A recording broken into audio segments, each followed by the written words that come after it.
This new Lords of the Fallen game developed by Hexworks and CI Games is coming on the 13th of October, Friday the 13th, which is very soon. Everything we've seen so far on Lords of the Fallen is incredibly promising, and I can't wait to check the game out and try it for myself. In this video I've gathered all the information I could find on the upcoming next-gen Souls-like. We will discuss how multiplayer co-op works, how magic works, PvP, briefly go through available starting classes, game length, new game plus, and some really interesting and unique mechanics the game has to offer. This is everything you need to know about Lords of the Fallen. Let's take a closer look now, shall we? Right, let's go through this briefly. What is Lords of the Fallen? Lords of the Fallen is an upcoming Souls-like action RPG developed by Hexworks that is set in a dark fantasy world and takes place 1,000 years after the events of the original Lords of the Fallen from 2013. The saliva hit my eye. It's coming to PC, PS5 and Xbox Series S and X on the 13th of October. One of the game's standout features is that it's made on Unreal Engine 5, and that features chaos physics, for example, for simulating clothes, chains, belts, etc., and Lumen, a fully dynamic global illumination and reflection system that is designed for next-generation consoles. That being said, Lords of the Fallen will not be available on PS4 and Xbox One. It costs $60 for a standard edition and $70 for a deluxe edition that gives you access to Dark Crusader premium starting class, Dark Crusader equipment, a 100-page digital art book, digital soundtrack, and a 3D model viewer that in my opinion should be in the base game from the get-go. Oh, and healing and mana items too, which is kinda lame to be honest. It is possible for standard edition people, myself included, to unlock the class and the equipment later in the game, but I personally don't really like this practice of gating a playable class behind a more expensive edition of the game. I know that a lot of studios do that nowadays, like Gunfire Games / Gearbox did that with Remnant 2, gating the Gunslinger class behind the Ultimate Edition, but with Remnant 2 I at least broadly knew what to expect from the game, and with Lords of the Fallen I don't really know what to expect. And don't get me wrong, I'm stoked, and I really want it to be as good as it's being advertised.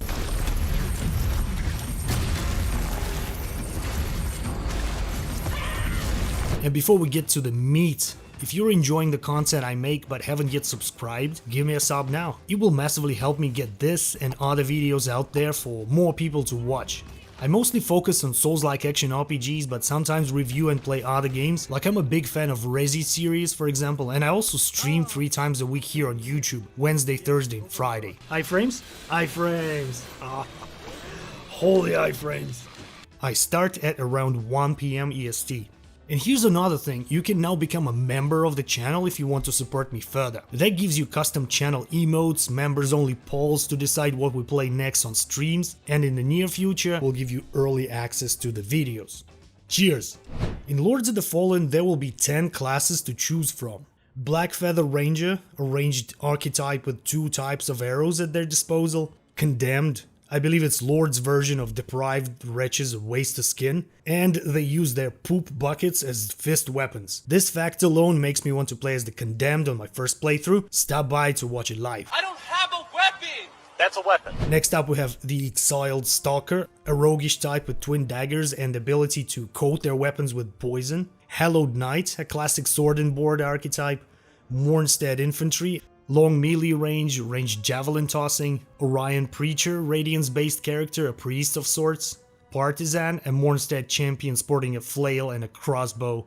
Pyric Cultist, a mage wielding pyromancy spells. Udiganger Warwolf, a melee glass cannon, a barbarian. And finally Dark Crusader, a premium class you get to play from the start only if you have a deluxe edition. Dark Crusader can be unlocked later on if you have a standard edition though. Unfortunately, there's not much information on character creation officially posted by Hexworks, that is, aside from this little piece that looks like a mobile game ad, but there's a video posted by Oxford King showcasing class selection / character customization screen. It's claimed to be Gamescom 2023 footage, and I don't know how accurate this is, but we can see that there will be some basic options like head shape, skin color, hair and facial hair, face appearance and tattoos, and for the body we could adjust general body shape, skin color and tattoos. I will leave a link to Oxford King's video in the description if you want to watch the full thing. There they explore every class in detail, it's worth a watch, check it out. Next up let's talk about the dual realm mechanic. The Lords of the Fallen is set in a world that features two realms, of the living, Axiom, and of the dead, Umbral, and the player can traverse between said realms. Every time you die, you traverse to Umbral from Axiom and have sort of one last chance to make it right. What's interesting is that a lot of things change when you go to Umbral. The terrain changes, some bosses get different movesets. Now that I'm not 100% sure about, but there's a Light Reaper boss video where the fight looks completely different in Umbral.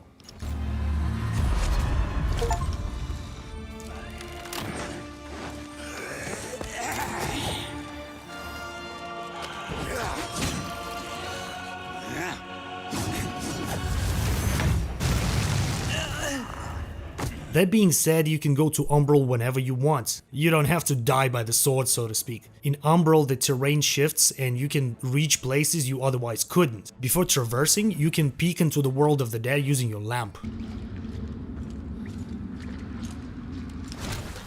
Another new mechanic is Dread. The more time you spend in Umbral, the more dangerous it becomes. All the enemies become more aware of your presence and will likely attack you sooner. And that makes Umbral a high-risk, high-reward place. The devs even mentioned that you can have hallucinations when in Umbral. The more apex, like the Umbral natives, are going to converge on you. You're going to start having hallucinations, see enemies pop in that are not there or they're not there. Health Withering. When entering Umbral or performing certain actions with your lamp, your health receives Wither.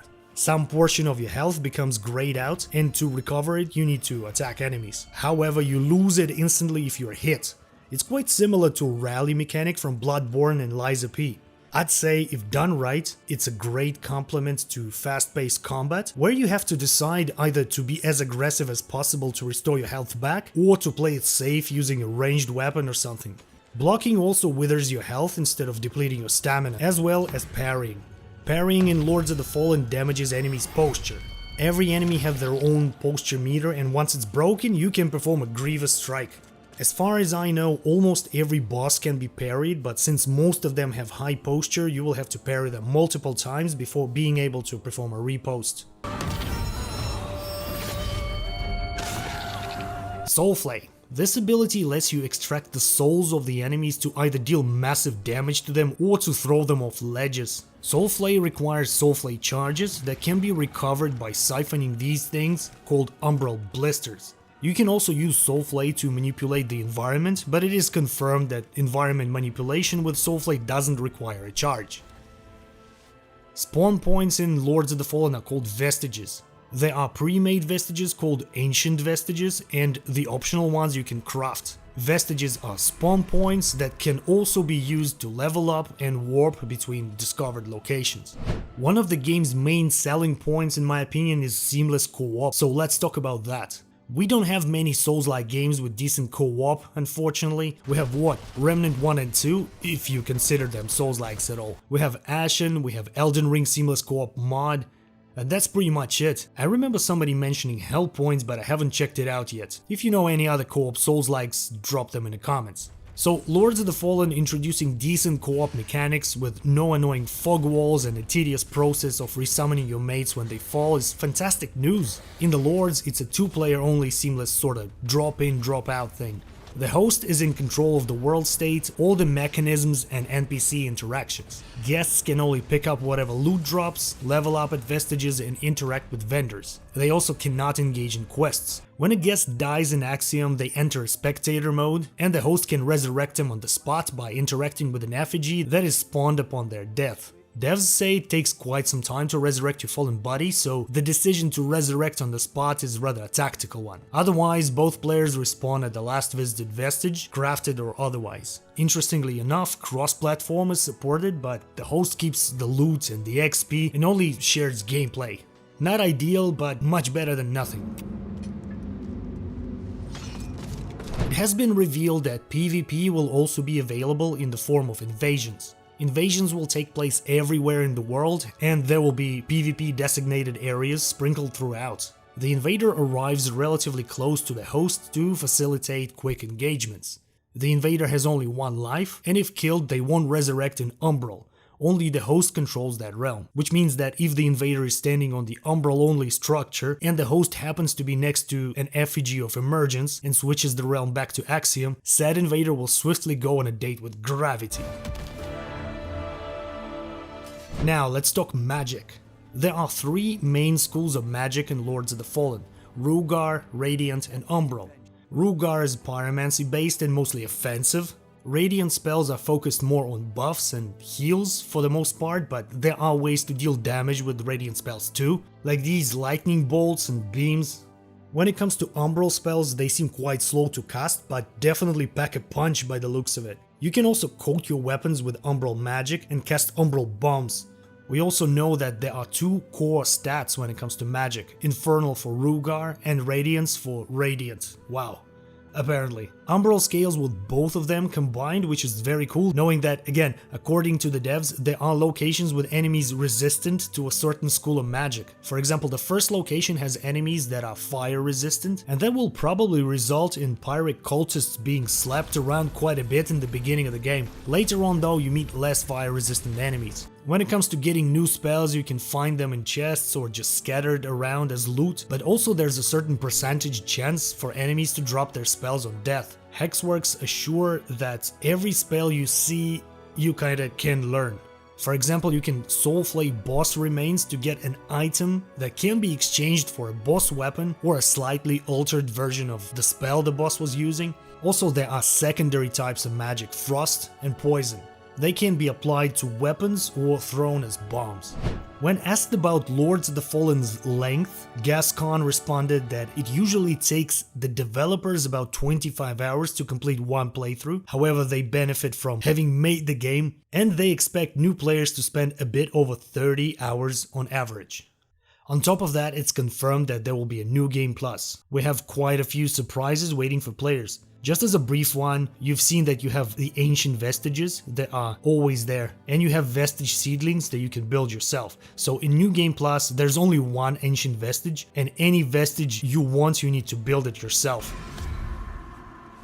Unfortunately, Lords of the Fallen demo is quote-unquote currently shelved, meaning there will be no demo, at least not anytime soon, which is a shame. The game is available for pre-purchase and it's $60 for the standard edition with no original prices. I have my hopes that the game will be good. I mean, it looks fantastic. It doesn't sound fantastic at times, but I guess I could turn a blind eye on mediocre sound design if the game is well optimized and, most importantly, fun. And what do you think? Leave me a comment. Thanks for watching, see ya.